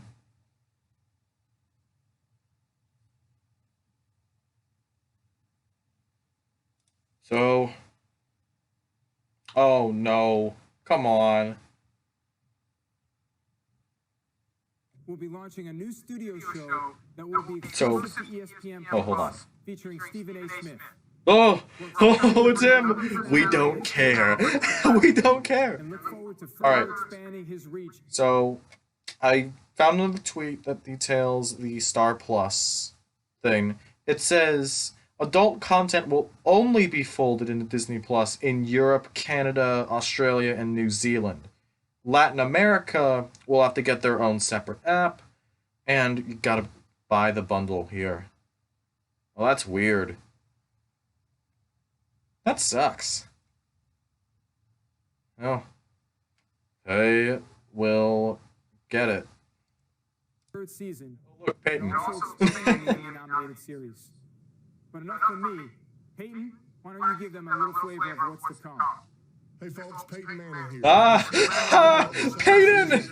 He's here! And if I told you that I'm just tickled, Oh, it's Peyton. The show has expanded into colorful and compelling new horizons across Peyton Elvis? Peyton Elvis. Sales definitely wrote that for me. And you'd be right. But hey, it's Oh, true. man. I really do have the greatest job on the planet because in season 2, I get to hang out with the likes of John Elway, Carol Owens, Roddy White, Marshawn Lynch, President Bill Clinton. Yeah. and even my old Bill. buddy David Letterman. Anyway, David, let's yeah. some of the most engaging storytellers from other sports get their very own versions of Peyton's Places, including Abby Wambach, Ronda Rousey, and David Ortiz. Oh, so they're getting their own. They're getting their own little spin-offs like And if this. that wasn't enough to get you jacked up, my little brother Eli will also be doing a college football show. So get Oh, he's doing... Okay, so Eli's doing a college football specific show. I don't know about that one, Peyton, but thank you very much. We're really looking forward to the expansion of this fantastic series. As you can tell, it's an exciting time to be working on sports at the Walt Disney Company. And as we move forward, we'll continue to build the platform flexibility we need in order to deliver against our mission. Buddy, come on. Serve sports fans anytime, anywhere. We'll continue to listen and respond to our fans, and as they increasingly turn to direct-to-consumer platforms, we'll evolve the ESPN offering to meet their needs. Our unique ability to reach fans with compelling sports Come on. across linear, I want to see... digital, and direct-to-consumer This is good for the fans of... Hold on, let me move this. This is good for the fans of sports, but I'm not really a sports guy. I'm waiting for... Oh, what's going on? We will now take a 10-minute break to give you an opportunity to stretch your legs and grab a snack. And when we resume, we'll be joined by Bob Iger, Disney's executive chairman. As executive chairman, Bob directs the company's creative endeavors, and he will introduce the amazing content lineup we're developing for our direct-to-consumer services. So we'll see you all in 10 minutes. 10 minutes we have to wait? Okay. Cool. So we got 10 minutes to just vibe.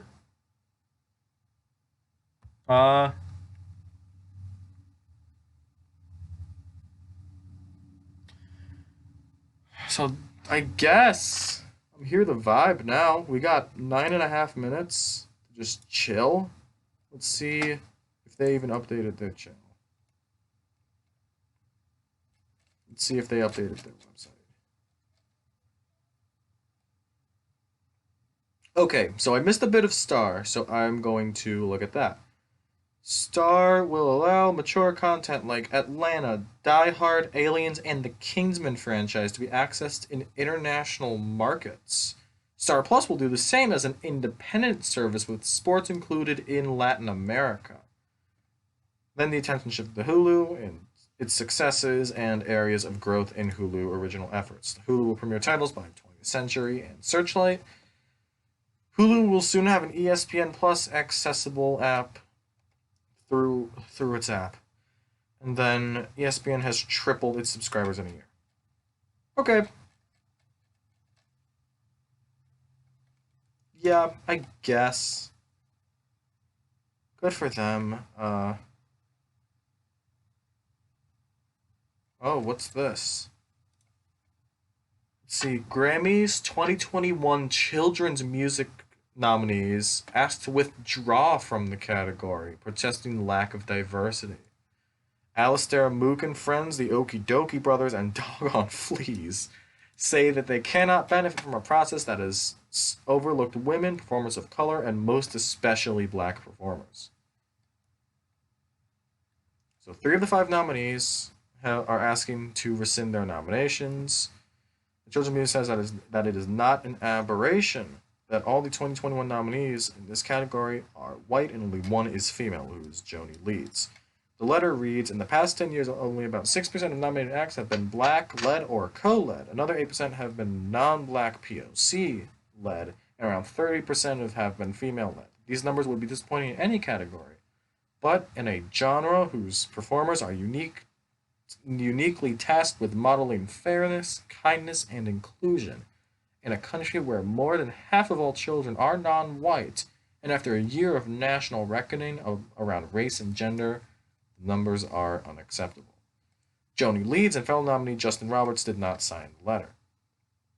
And there's just a lot of stuff. And then that's Alistair Mook's letter posted onto Instagram. I understand what they mean. Really? Let's see what we got. 7 minutes. Channel Trace, Tyler Creator, Shane Stone. Julian Casablancas is doing a Grand Theft Auto radio station. Okay. Ooh, the 100 best songs of 2020. Let's look at that. We're gonna go all the way down. We're gonna go all the way down. Oh, Rico Nasty. Cool. I like Rico. What's the number 1 song? Okay, WAP. So it says, Cardi B and Megan Thee Stallion rapped such a rich tapestry of filth on WAP that it earned a face-breaking more like face-sitting, of 93 million streams in its first week and immediately went number 1.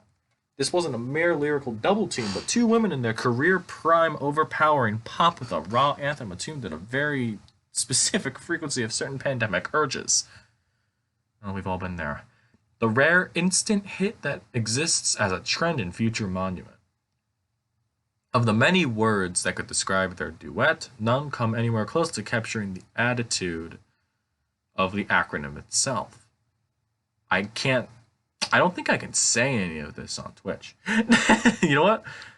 What else was there? So we got WAP, Christine and the Queen's People, I've Been Sad. That's a good song. I like that song. I Want You to Love Me by Fiona Apple. Savage Remix. Sapphira that's from that album. I don't remember the name of it. Murder Most Foul by Bob Dylan. That's a 17-minute song. Eve's Tumor. Cool. I like that song a lot. Perfume Genus, Describe, Phoebe Bridgers. Phoebe Bridgers is awesome. Yeah, Punisher is a great record. We're halfway done with this intermission, man. I don't know if I can take this.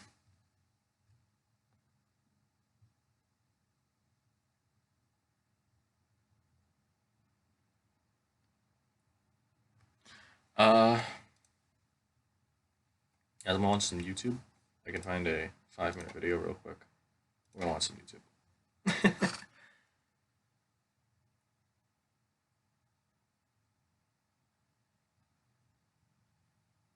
Oh, cool.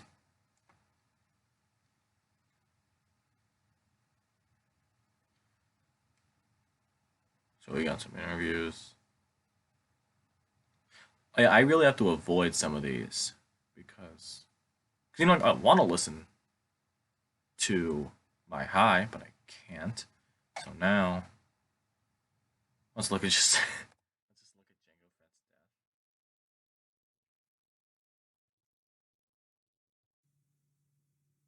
Jango Fett's death. Oh. Well, that was just his death. That is... Dude, what is going on? Yo, do y'all watch The Mandalorian? Mandalorian's sick, honestly. It's so good.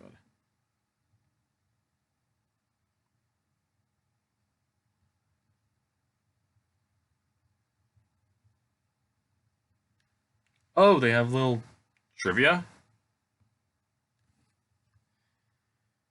Okay, well, I guess we wait.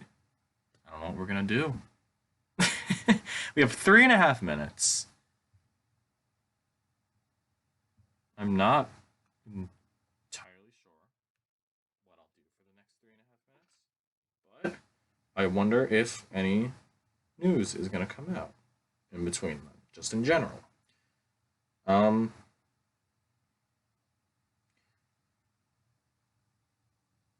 I would ask you guys who you think the next Smash Brothers character is, but there's nobody else here. So I'm just sitting here and I am vibing. Oh wait, Walt Disney's very first studio in Hollywood was located on which street? Oh, too late. That was my guess anyway. Got him.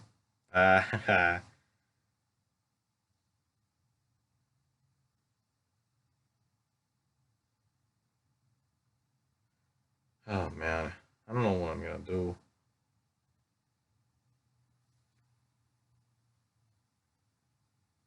There's so much like going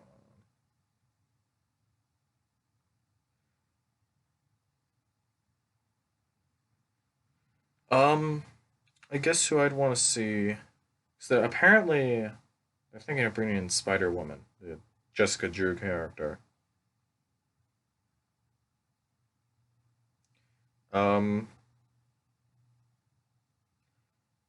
So Jessica Drew, I guess who I'd want to see play her. I'm not sure. I thought Alicia Vikander was in the running for a little bit because there was a rumor going around that they were going to do a movie for her. But if not Alicia Vikander, I would say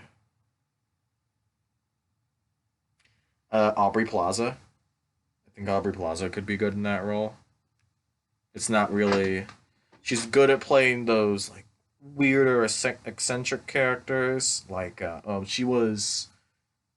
I don't remember her character's name in the show, but she was in Legion, and for the first season, she was the host of the Shadow King. That's spoilers, by the way. But no, she brought a great weirdness to that role on Legion. And it is really, really fun. So I feel like good things could be done with the role.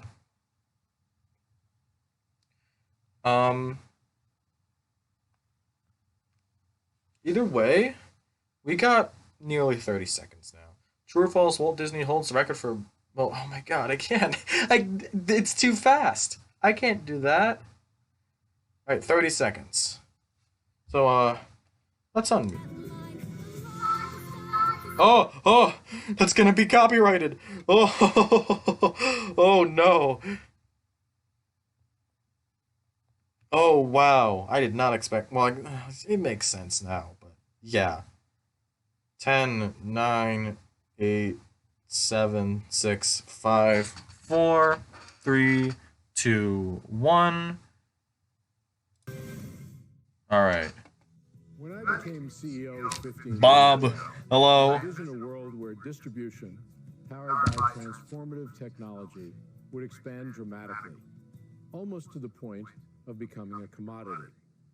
If we could harness that technology and couple it with our extraordinary content, We can be that power. not only withstand disruption, but to thrive in a new, increasingly dynamic environment. That thinking led to the acquisitions of Pixar, Marvel, Lucasfilm, They said the word. and 21st Century Fox. They said the word. They said Marvel. Taking array of branded content and the ability to create even more of it. Fast forward, and in just a year, we've established ourselves as one of the true leaders in the direct-to-consumer space.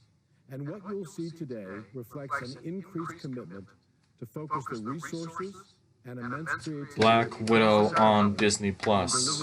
I don't care if I have to pay for it. I will pay for it. Unlike anything else that's in the market.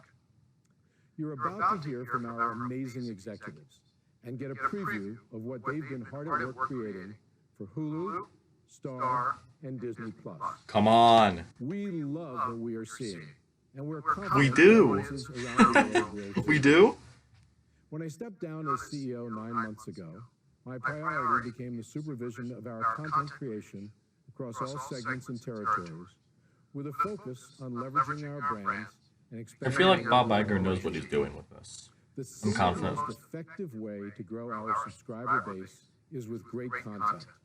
And as we increase our output, Talk about Marvel. the emphasis will Come always on, be man. quality, That's really... not I'm sorry to Pixar and Star Wars. quality. That's really only... Marvel's really the only thing I care about For as in this. long as we've been telling stories. In fact, one thing you'll notice immediately is the high quality of our storytelling. And it is evident across all of our distribution platforms.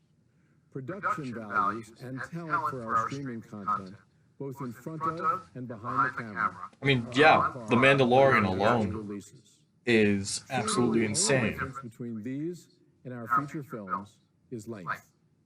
You'll also see that we are redoubling our efforts to create rich, diverse content that best represents the world we live in and the consumers that we're making that content for. It's very important to us that when people watch our shows and movies, they see themselves and their experiences. Oh, come on, man. Really? Come on. Reflected in our stories. And by further expanding our storytelling to include a multitude of perspectives, we believe we will forge an even stronger connection with our consumers. We've got an incredible slate of new content to show you today. It's going to take us a while to get through all of it, but we promise you it will be worth sticking around for. And since all of you are watching this from home, it's not like you have anywhere else to go. Come on. We'll kick things off, but first, here's a great sizzle of what's in store for our general entertainment platforms. Oh, Enjoy. come on.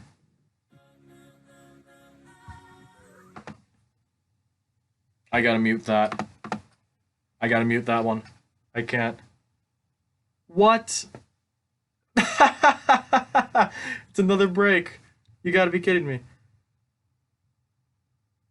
Dude, Bob Iger literally kept all the fun stuff for himself. I mean, I guess the Raya announcement was okay, but like, That's just saying, oh, they're doing a Mulan again. And I skipped out on Mulan just because of that. Like I'll pay $30 for anything relating to Marvel content. Star Wars depending on what it is.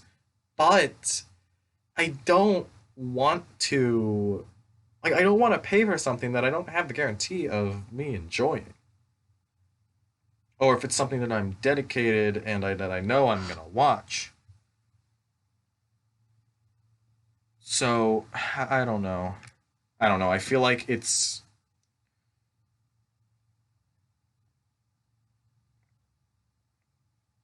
I don't know. It's just what I think.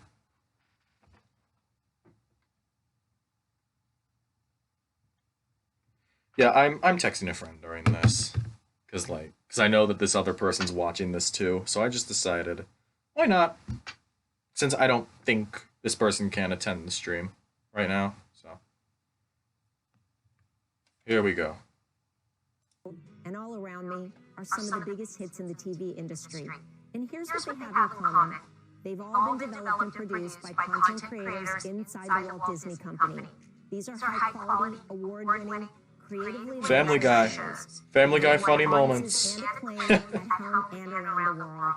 Our teams have produced the top-ranked show for every broadcast network and many cable channels. And now we're laser-focused on creating great content for Disney streaming platforms. Come on. Content strategy, highly curated programming. We're making hard choices about which shows we produce. Landing on content that feels special and is both highly entertaining and part of the cultural conversation. Shows like Little Fires Everywhere. This was the addictive hit starring Reese Witherspoon. That was a good show. Washington. It was huge on Hulu, proving the I enjoy that value show of quite a bit. Turn It Off content. Next year, we have new series coming from many of our studio's longtime partners, including the creators of This Is Us, New Girl, and Empire. So how wow. those are the right creators? New Girl. Because the shows I just mentioned have all been hits here and around the world. And this is what they have coming up. That's a fun guarantee.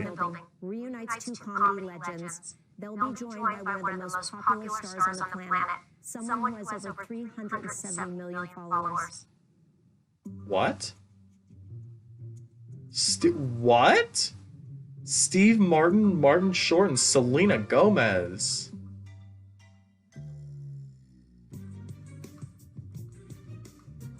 What? I'm gonna turn that off because I don't know if that's copyrighted or not. But, oh shit. I like that.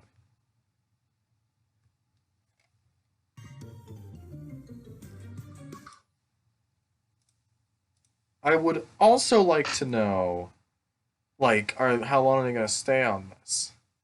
That's what I'd like to know. Because, is this paused? No, it's not.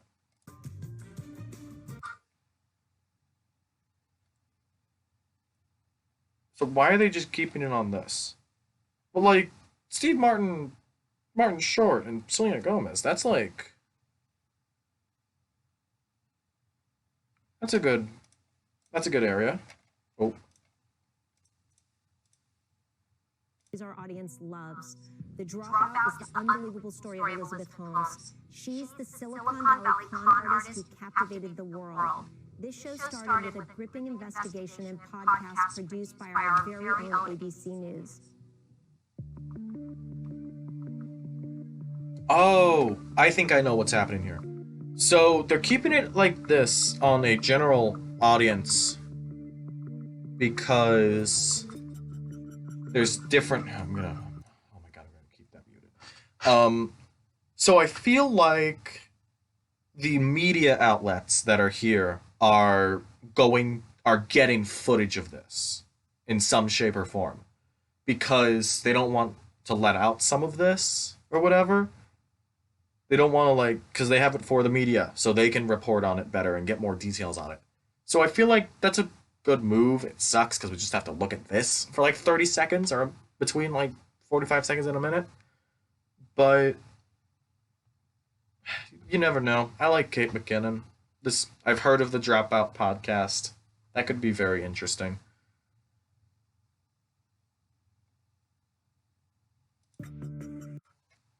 still going.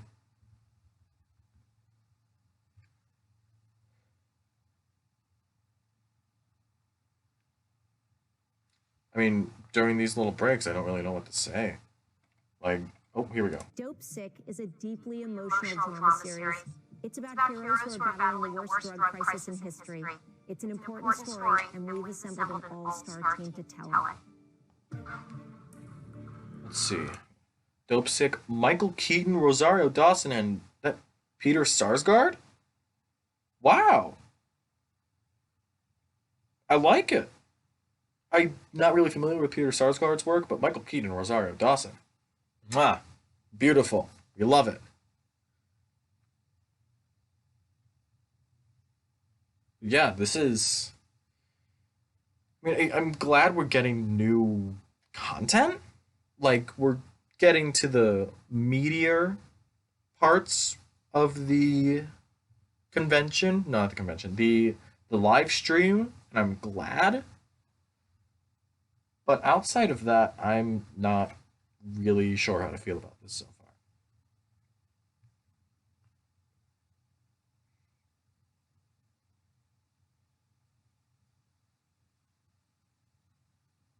Come on. Oh. So I assume this little break is when they're showing footage to the media outlets. And they got a special link for that, or like a special different one. So in its place of this, we get that. From 3 great creators, all featuring major stars and all available on Hulu and Star. And in addition to they're all going to be on Hulu. Hulu will also continue to pick series from outside studios, especially shows from exceptional creators like David E. Kelly. He's one of my favorite writers, and I'm proud to have worked with him for the past 28 years. From Ally McBeal to Big Little Lies, his shows are huge everywhere. And the next one is for Hulu. 9 Perfect Strangers is a thriller that attracted 2 of the biggest stars working today. Oh, that's Nicole Kidman. Yeah, it's Nicole Kidman. Nicole Kidman, Melissa McCarthy, and Regina Hall. Ooh, that is a trio right there. I think after this little section, I'm gonna have to head off stream because I got things to do tonight. But I'm definitely gonna be working on like looking at this and seeing what's gonna go down. So I'm still gonna be watching this when I get off of it, when I get off stream, because I'm hitting 2 hours soon.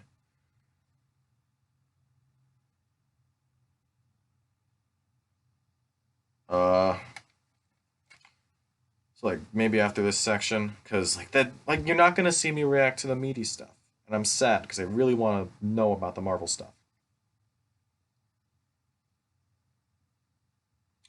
Hey Shane, what's going on? The meat. Whoa, what was that? Oh, you followed. Oh, thanks, bro. Yeah, no, I don't really have a lot going on right now. I'm gonna get off stream in about a bit. I've been on for about 2 hours, so. But yeah, I am just waiting for this to be done. There's apparently a bunch of Marvel and Star Wars news coming out of this, but they're not gonna hit it. Work on new series, Hulu also has returning hits, like Golden Globe winner Rami, Emmy-nominated The Great, and Emmy, Golden Globe, and Peabody Award winner The Handmaid's Tale. The Handmaid's Tale is a cultural phenomenon. It's a juggernaut. There are many critically acclaimed shows out there. Yeah, I dig The Handmaid's Tale. Culture like this one. Oh, we're getting footage. Oh shit. We're just getting started. She's out there planning who knows what kind of atrocities. I use Streamlabs. Streamlabs OBS. What happens in the next few weeks will determine the future of this country. Nice. This war is handling itself. Doesn't be the squad. Oh, I was not expecting new footage at all to see it. This is great. You can't save her. Some of them don't want to be saved.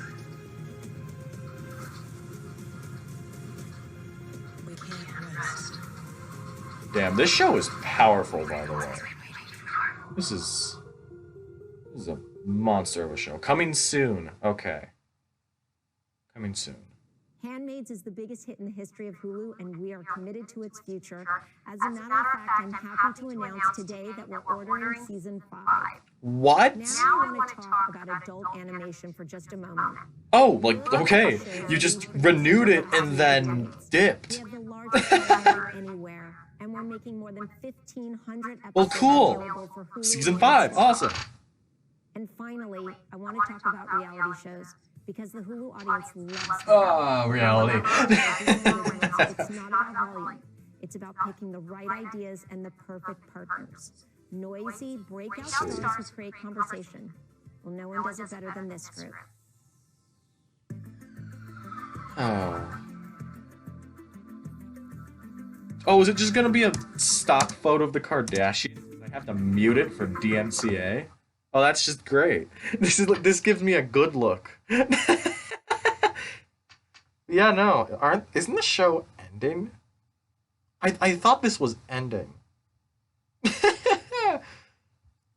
Alright, well, I hate that when they don't have footage, you just gotta sit here and stare at a stock photo of the cast and the logo, but there's no logo here.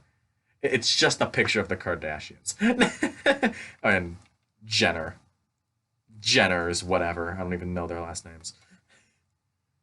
Oh, funny story. When Tristan Thompson and Chloe were dating still, they lived around here, like in this general area. And one time my father spotted Khloe Kardashian at the Costco that's near me. Some of what's in store. Our biggest hit makers are creating great shows that we will make available to Hulu and Star. That's plastic. Lineup from our vast library. It's truly game changing. Yo! Game changers. I'm happy to introduce the longtime leader of the most prestigious brand in our industry. Here's my great colleague John Landgraf to talk about FX. FX. Thanks very much, Dana. Oh, look at that. Over these many years. His eyes are tiny. We get to continue our wonderful partnership at our new home. 25 years ago, FX began as a location rather than a mark of any particular distinction. Oh. Oh, you guys really went all out on this one. Oh, the shield. Yo, Sons of Anarchy. Woo, Legion. Yeah, Legion. Awesome. That American Horror Story. There's a lot with Sarah Paulson. Ooh, Snowfall. Oh, I haven't even watched Fargo yet. I need to watch Fargo. Exceptionally compelling original stories and characters to our audience. FX has made the name of our Yo, Devs is crazy. Devs was crazy. That one right there. Into something truly special. So, oh, Atlanta. We focus relentlessly on giving our audience some of the very best television anywhere, and they responded by turning FX into more than just. Well, hey, no. Sometimes I get like DMCA. Yo, Sonny. Well, the Americans is great. And year after year. Oh, they use the hotels. No, that's called. Never mind. Atlanta. League. Oh, I forgot about the League. Snowfall. Snowfall's good. What we do in the shadows? Hell yeah. I want to watch Trust. Pose. The FX batting average in user ratings at the Internet Movie Database on a scale of 1 to 10 is among the best in U.S. television at every elite level. Go ahead, bro. Send them in. Above, 7.5 and above, 8 and above, and 8.5 and above. These are batting average for quality for our scripted television programs premiering in the U.S. Are these your custom ones? For example, a remarkable 78% shamed. rated 7.5 out of 10 or above by IMDb users. Nice. Yeah, no. I need to know how to make emotes. Not really sure how to do that. In fact, oh wow. Every original FX series ever made, the overall average score with Rotten Tomatoes audiences stands at an incredible 86%. Wow, 86? Well, that's good. Excellent shows. Oh, that's your chicken. Oh, creative colleague and partner Dana Walden. Linear channels are just not the optimal location for a couple of thousand great episodes of television. And that fact caused many FX original series to be licensed and scattered across numerous other platforms, sometimes resulting in confusion. Oh, yeah. That's what I thought. Oh, you're affiliated? Shit, dude. Congrats. Which acquired both FX and a majority stake in Hulu, and then enhanced the growth of FX as a brand by creating an FX-branded presence on Hulu, which is Disney. Location. That's what we're watching. FX's great shows could be gathered. On Hulu, FX has been able to reclaim 18 years of great work and to finally distill our... And good for them. FX has a lot of good shit. Home as the foundation of quality that it is. This alone has been thrilling, but it has also allowed us to do so much more. Since March, we have made all of our great FX linear originals available to Hulu subscribers the day after they premiere on our channel. To put the extraordinary impact of this opportunity in perspective, the average audience of FX scripted series launched on Hulu has increased 120%. I think after this FX section, I'm gonna have to get off stream. This might be it for me. And with the expansive distribution that Hulu provides, every single one of FX's returning series has posted year-over-year viewership increases. Nice. The FX brand has significantly expanded the audience reach for FX and added to the outstanding results Hulu has already been achieving with their own excellent original programming. But the best is still to come. Because of production delays due to COVID-19, the full benefit of FX's hit current programming has yet to be realized. However, most of our shows are back. 6 followers and 49 overall views. I'm on my way to affiliate. New seasons of FX linear series coming soon to Hulu subscribers include Atlanta, American Horror Story, Dave, What We Do in the Shadows, Minds, Better Things, Atlanta! Yeah! I'm delighted to announce today 4 more seasons of It's Always Sunny in Philadelphia. 4! It's Sunny to season 18. 4 seasons. That show's never gonna end! Live-action sitcom in television history, Ozzie and Harriet. Even more importantly, the FX brand is now expanding its offering of original programs by making exclusive branded FX original series for Hulu. We will also make those shows... Oh, well, yeah, 4 years will do it. FX had outstanding success last year with our first 3 FX exclusives on Hulu, Mrs. America, Devs. Mrs. America and Devs were both really good. I have not seen a teacher. Our FX on Hulu exclusive slate expands next year to include The Old Man starring Jeff Bridges, American Horror Stories, a new anthology series by Ryan. That show with Jeff Bridges better be good. Running FX original drama hit. Platform, an innovative scripted anthology about the craziest aspects of pop culture from BJ Novak. Oh, I like him. Award-winning writer of The Office. Reservation Dogs, a new half-hour series co-created by Academy Award winner Taika Waititi. What? Joe, Native American, who also directed the pilot episode. Oh, cool. Last Man, a new drama series based on the acclaimed and beloved graphic novels starring Diane Lane. Wait, what? Wait, Diane, wait! FX content is already working. Alright, see ya. Wait, they're doing a show for Why the Last Man with Diane Lane? Oh, that's sick. The FX brand will quickly That's be awesome. able to double our output, making and marketing about 30 original programs each year. While I know that doesn't sound like a huge number in the era of peak TV, I assure you that these 30 shows will punch vastly above their numerical weight, just as FX originals always have. See ya. Because we will strive, as always, to ensure that every single Quality over quantity. You love to see it. Thank you, man. I'll be sure to tune into your next stream. And as FX has now been able to replicate with the success of FX Marvel. streaming on Hulu, is that today's new programming is tomorrow's perpetual library. Because of this, FX and all of Disney's many brands... Wow, Disney has so much. Holy shit. Because we know that streaming subscribers will now be able to easily and conveniently find, treasure, and share their favorite series and characters.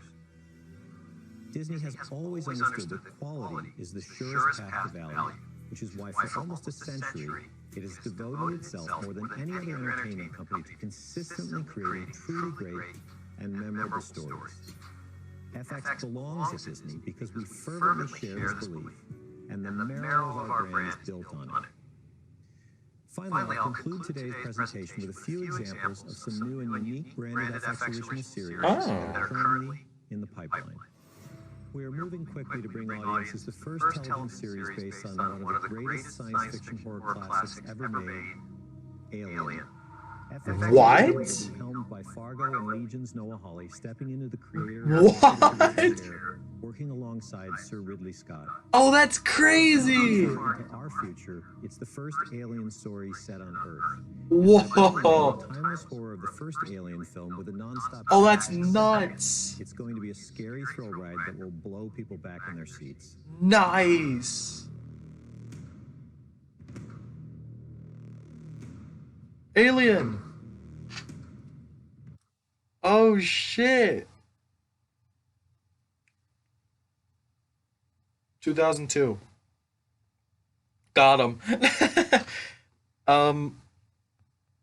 Man. An Alien TV show made by the guy that made Legion? Oh, that's crazy. Oh, that's awesome. I love that. I love that so much. And finally, we'll be embarking on one of the most sweeping, sophisticated, and adult series FX has ever created. A retelling of James Clavell's beloved epic saga, Shogun. Set within the riveting and real Game of Thrones that was feudal Japan, it is Tim Van Patten, the highly decorated award-winning producer of The Sopranos and Boardwalk Empire, and the director of the pilot and early episodes of Game of Thrones, has signed on to bring this giant canvas to life. So those are that's gonna be crazy! projects we have in our slate, along with a number of others in early development that we will. Oh, that's crazy! All of us at FX are truly honored to be a part of the Walt Disney Company, where we will continue. Wow! Outstanding adult programs. Oh, that's nuts! Passion from our viewers, and to grow the FX brand's value as a beacon of I am. TV streaming. That Alien announcement blew me away. Today, thanks for your time, and now back to Rebecca Campbell. Thank you, John. We believe that Hulu, Star, Star Plus, and Disney Plus Hotstar are perfectly suited to host the general entertainment content we create from our world-class production engines.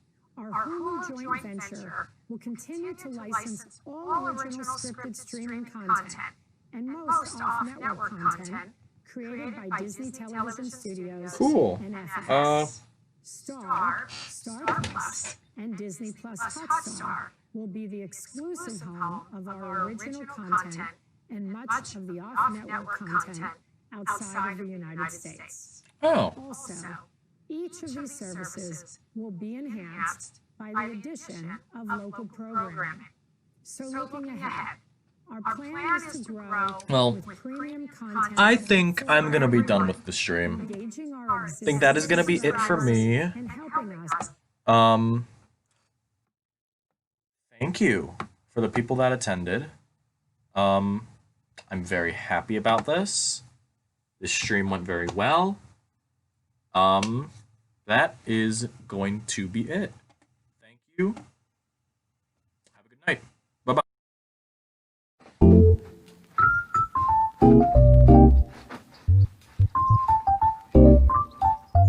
Thank you.